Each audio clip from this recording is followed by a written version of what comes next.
Hello नमस्कार दोस्तों, कैसे हैं आप सभी बहुत बढ़िया, बहुत ही मस्त, बहुत ही ज़बरदस्त होंगे। तो प्यारे बच्चे कैसे हैं, एक बार कमेंट बॉक्स में बता देना। तो जो भी सरकारी वैकेंसी की तैयारी कर रहे हैं और उसमें सरकारी वैकेंसी में रेलवे की तैयारी कर रहे हैं, तो आज की इस वीडियो में आ जाएंगे। हम एक वैकेंसी के बारे में बात करने वाले हैं जिसका नाम है आपका ग्रुप डी। क्योंकि आप सभी को पता है रेलवे ग्रुप डी में क्या है, पहले आपकी 32,000 वैकेंसी आपकी आउट हुई थी। कितनी वैकेंसी आपकी आई थी? तो 32,000 वैकेंसी आपकी जो है वो आई थी, जिनके पद बढ़ करके अब 70,000 आपके जो है वो यहाँ पर हो जाएंगे। अभी बच्चों का कमेंट था कि सर ऑफिशियल, मैंने वीडियो डाला था तो उसमें लगातार बच्चों के मैसेज आ रहे थे कि सर अभी ऑफिशियल नहीं हुआ है, तो आप अभी ये नहीं कह सकते कि इसके जो पद हैं वो 17,000 नहीं होंगे। तो प्यारे बच्चों, मैं आपको ये बता दूँ कि परेशान होने की आवश्यकता नहीं है। मैंने बोल दिया है आपके 17,000 हो जाएंगे, तो परेशान ना हो। 17,000 पद ये 100% आपके होंगे और सारी चीज़ें आपकी ऑफिशियल भी देखने को मिलेंगी। थोड़ा सा इंतजार कर लेना है। नोटिस में 37 नंबर पर लिखा हुआ था साफ साफ। मैंने आप सभी को इससे जो पिछली वीडियो हमने डाली थी उसमें भी मैंने आपको स्पष्ट कर दिया था, ठीक है। और पद 17,000 होंगे, ये 100% कन्फर्म है। इस चीज़ को अच्छी तरीके से ध्यान में रखना। बाकी आप सभी को पता है कि इसकी जो कोर्ट केस की हम बात करते हैं, कोर्ट केस की हम बात करते हैं, तो इसकी कोर्ट केस की जो सुनवाई अगली है वो आपकी जुलाई में होनी है। तो जून आपका चल रहा है, जून के बाद फिर आपका जुलाई का स्टार्ट हो जाएगा। तो जुलाई में इसकी क्या हो जाएगी, इसका जो फाइनल आपका कोर्ट केस का है वो आपका फाइनल हो जाएगा। तो पहली बात तो खुशखबरी वाली इसमें ये है कि इसकी जो 32,000 की वैकेंसी थी वो आपकी 70,000 हो गई है। दूसरी क्या है कि इसकी जो सुनवाई है वो आपकी जुलाई में आपकी समाप्त हो जाएगी, यानी जुलाई में इसकी क्या है, फाइनल इसकी जो सुनवाई है वो हो जाएगी। और जो 10th वाला बच्चा है और जो ITI वाला बच्चा है, इन दोनों का जो मुद्दा चल रहा है वो आपका क्लियर हो जाएगा, ठीक है। और 32,000 से आपकी 17,000 होना वैकेंसी, ये भी बहुत बढ़िया बात है। लेकिन कहीं ना कहीं देखा जाए तो रेलवे की हम बात करते हैं तो 1 लाख से ज़्यादा पद उसमें जो हैं वो आपके क्या हैं, वो आपके खाली हैं। और 1 लाख पद देखा जाए, लगभग 1 लाख से ज़्यादा ही खाली हैं, लगभग 1.5 लाख के आसपास। लेकिन हम कहते हैं अगर जो 1.5 लाख आपको नहीं देने थे, फिर भी आपको 1 लाख तो पद कम से कम देना ही था। लेकिन चलो कोई बात नहीं, 17,000 भी कर दिए ना, तो इतने हमारे लिए ठीक है, ठीक। इतने भी कोई कम पद नहीं है, लेकिन खाली आप में बहुत हैं। तो या तो आप 17,000 दे दो, फिर उसके बाद में आपको जो है बाकी पद 30, 40,000, 50,000 आपको और दे देना है, ठीक है। बाकी अगर 17,000 देंगे, उसके बाद ये नेक्स्ट ईयर में 17,000 और भी देंगे ना, तब भी इनके पास कुछ पोस्टें खाली रह जाएंगी, ज़्यादा भरेंगी नहीं। तो आज हम बात करने वाले हैं, आप सभी को पता है इसमें जो एग्ज़ाम इसका है वो कब होगा।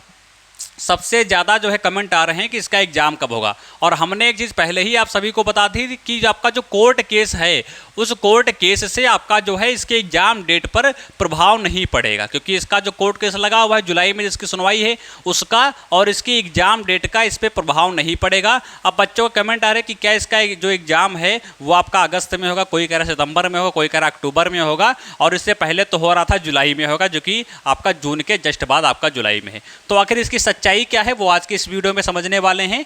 तो प्यारे बच्चे, मैं आप सभी को बता दूं, मैं सबसे पहले मैं आपको दिखा दूं जरा, एक नोटिस आपका आया हुआ था जो कि आपका रेलवे की तरफ से है, जो कि फाइनली हमने दिखाया भी था। इससे पहले भी हमने उस नोटिस को आप सभी को दिखा दिया है और उसके बारे में जानकारी भी हमने आप सभी को दी थी।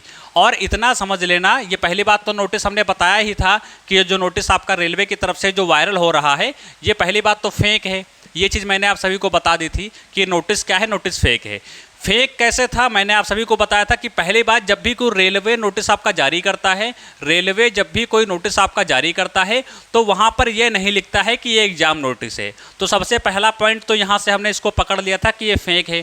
क्योंकि रेलवे यदि आप कभी भी देखेंगे तो वैकेंसी का नाम नहीं लिखता है। जैसे ग्रुप डी वैकेंसी हो गई तो ये नहीं लिखेगा कि ग्रुप डी का नोटिफिकेशन आ गया या ग्रुप डी का एग्जाम इतने तारीख को है, ये कुछ नहीं लिखता है। वो साफ साफ लिखता है लेवल 1, लेवल 2, लेवल 3, लेवल 4, इस तरीके से वो वैकेंसी को वहाँ पर दर्शाता है। और यहाँ पर साफ साफ लिखा हुआ था कि इसके एग्जाम डेट। तो पहली बात, यदि ऑफिशियल होता तो ये वाला पॉइंट यहाँ पर नहीं लिखा होता। तो पहली बात तो इसकी वजह से ये नोटिस पहली बात तो फेक हो गया। दूसरी हम बात ये बताते हैं, एक तो यहाँ पर साइको की डेट थी, एक तो ग्रुप डी की डेट थी, एक आपका NTPC अंडर ग्रेजुएट लेवल की थी। तो दूसरी बात इसे कैसे पकड़ा गया, दूसरी बात यहाँ से पकड़ा गया क्योंकि यहाँ पर इसने ग्रुप डी लिख दिया था। और ग्रुप डी लिखा होता है, लेकिन आप जब भी देखना ग्रुप डी की एग्जाम डेट आएगी तो वहाँ पर ग्रुप डी नहीं लिखा होगा, क्योंकि रेलवे नहीं मानता है कि ये 4th क्लास की वैकेंसी है। रेलवे नहीं मानता है ये ग्रुप डी की वैकेंसी है। रेलवे ये कहता है कि ये लेवल की वैकेंसी है और लेवल के भाग में उसको डिवाइड कर देता है। तो यहाँ पर क्या है, ये लेवल लिख के देगा, ना कि ग्रुप डी लिख के देगा। ठीक है, तो दूसरा तरीका ये होगा कि यहाँ से इसको जो है नोटिस को पकड़ लिया गया और ये आपका फेक है। अच्छा, मेन बात क्या है? मेन बात ये है कि आपने देखा होगा कि जब भी किसी का एग्ज़ाम डेट जो है किसी की आउट होने वाली होती है, उससे पहले आपको जो है 1-2 नोटिस आपको जो है फर्जी देखने को मिल जाते हैं। अब यानी 3 आपकी नोटिसें आपकी आउट हुई हैं, एक आपका एनटीपीसी, एक आपका रेलवे ग्रुप डी और एक आपका एएलपी साइको वाला। अब हम बात कर लेते हैं, देखो सबसे पहले अंडर ग्रेजुएट लेवल की जो आपका वो है एनटीपीसी वाला, तो 26/6/2000 यहाँ पर 25 से 21/7/2025 तक। अब जो भी नोटिस आती है तो लगभग जो भी एग्ज़ाम होते हैं वो उसके समकक्ष ही आपके रखे होते हैं, इतना समझ लो आप। एग्ज़ाम होने से पहले जब भी कोई नोटिस वायरल हुई है फेक, उसका एग्ज़ाम उसी के आसपास होने की पूरी संभावना रहती है। नोटिस ज़रूर फेक होती है वो, लेकिन एग्ज़ाम उसका जो है वो उसी के आसपास होने की संभावना होती है। तो जो आपका एनटीपीसी का एग्ज़ाम है वो तो यहाँ पर दिया हुआ है, लेकिन ग्रुप डी की यहाँ पर हम बात करने आए हैं। तो ग्रुप डी यहाँ पर एग्ज़ाम जो है 26/7/2025 दिया हुआ है, 27/9/2025 दिया हुआ है। अब इतना समझ लो, देखो पहली बात तो मैं बता दूं कि जो ग्रुप डी का आपका एग्ज़ाम है, ठीक है, ग्रुप डी का आपका जो एग्ज़ाम है वो आपका नवंबर से पहले पहले आपका हो जाएगा। ठीक है, इतना समझो, ये एग्ज़ाम जो है वो नवंबर से पहले पहले आपका हो जाएगा। अगर जो 1-2% कोई दिक्कत आती है, जैसे माना कि 1-2% कोई समस्या आ गई या नवंबर के पहले पहले नहीं हो पाया, तो ये नवंबर में हर हालत में हो जाएगा। तो ये नवंबर में हर हालत में हो जाएगा। ठीक है, या यहाँ नवंबर से पहले हो सकता है, 1-2% तो कुछ भी नहीं कह सकते। ठीक है, अन्यथा ये बाद में भी हो सकता है, लेकिन इससे आगे हम बोले तो इससे आगे एग्जाम आपका नहीं जाने वाला है। क्योंकि रेलवे में जब भी आप देखो, रेलवे का जब भी हम देखते हैं, चाहे एनटीपीसी हो, चाहे ग्रेजुएशन हो, चाहे ग्रुप डी हो, चाहे आपका बोल सकते हैं एएलपी हो, चाहे टेक्नीशियन हो, कोई वैकेंसी होती है, रेलवे जब भी फार्म ऑनलाइन होने के बाद लगभग वो 8 से 9 महीने का समय लेता है और इसके बाद जो है वो अपना एग्जाम यहाँ पर कंडक्ट करा लेता है।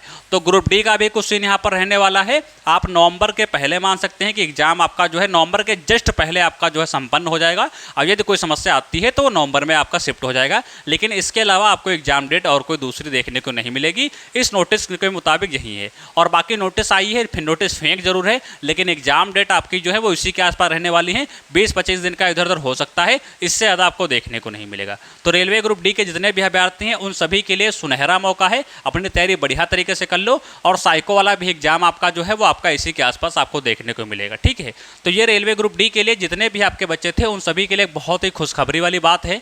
अब इतना सब लोग समझ गए। ठीक है, और जो भी बच्चे यहाँ पर पहली बार आए हैं या जो भी बच्चे यहाँ पर पहली बार विजिट कर रहे हैं, उन सभी को मैं पहली बार बता दूं कि आपको कोई भी समस्या रहती है या कोई भी परेशानी रहती है, कोई भी क्वेश्चन पूछना होता है, तो आपको क्या करना है, तो मैं आपको बता दे रहा हूँ। यहाँ पर आपको क्या कर देना है, सिंपल तरीके से आपको मैसेज कर देना है। मैं आपको दिखाई दे रहा हूँ, यहाँ पर क्या कर देना है, आपको सिंपल तरीके से मैसेज कर देना। देखो ये यहाँ पर 2 चीज़ें आपकी आ गई। पहला तो ये इंस्टा आईडी है, यहाँ पर सभी लोग मैसेज करके अपना जो भी क्वेश्चन होता है उसे पूछ सकते हैं। होता क्या है, टेलीग्राम पर मैंने देखा और मैंने अदर चीज़ में देखा कि लगातार बच्चों के डाउट पड़े हुए हैं, तो वहाँ पर मैंने पहले ही बता दिया था कि रिप्लाई मिल पाए ऐसा बहुत मुश्किल हो जाता है। तो आपको क्या करना है, आपको यहाँ पर मैसेज कर देना है, यहाँ पर आपको तुरंत रिप्लाई मिल जाएगा। ऐसी कोई नोटिस आपकी चाहिए, जैसे पेपर की हो गई या कोई इन्फॉर्मेशन चाहिए या जो भी वैकेंसी का अपडेट आता है वो चाहिए, तो सबसे पहले आपको यहाँ पर जुड़ सकते हैं। यहाँ पर टेलीग्राम का ये इंस्टा का दोनों लिंक नीचे मिल जाएंगे, तो यहाँ से जुड़ सकते हैं। यहाँ पर आप अपने क्वेश्चन पूछ सकते हैं और यहाँ पर सारे नोटिफिकेशन आपको देखने को मिल जाएंगे। तो ये चीज़ें आपकी रही। बाकी रेलवे से जुड़ी कोई भी जानकारी होती है वो सबसे पहले आप तक पहुँचाई जाएगी। पूरी व्यवस्था के साथ साथ में हर चीज़ों को अच्छी तरीके से क्लियर किया जाएगा। तो प्यारे बच्चे सभी लोग चैनल सब्सक्राइब कर लें, बेल आइकन को प्रेस कर लें। रेलवे के इन फ्यूचर तक सारी जानकारी हम आपको देते रहेंगे। सरकारी वैकेंसी की तैयारी कर रहे हैं तो ये चैनल आपके लिए बहुत बेस्ट होने वाला है। यहाँ पर सारी जानकारी आपको देखने को मिल जाएंगी। तो मिलते हैं अगले नेक्स्ट वीडियो में, तब सभी लोग चैनल सब्सक्राइब कर लें। धन्यवाद और प्यारा सा एक कमेंट कर दें। जय हिंद।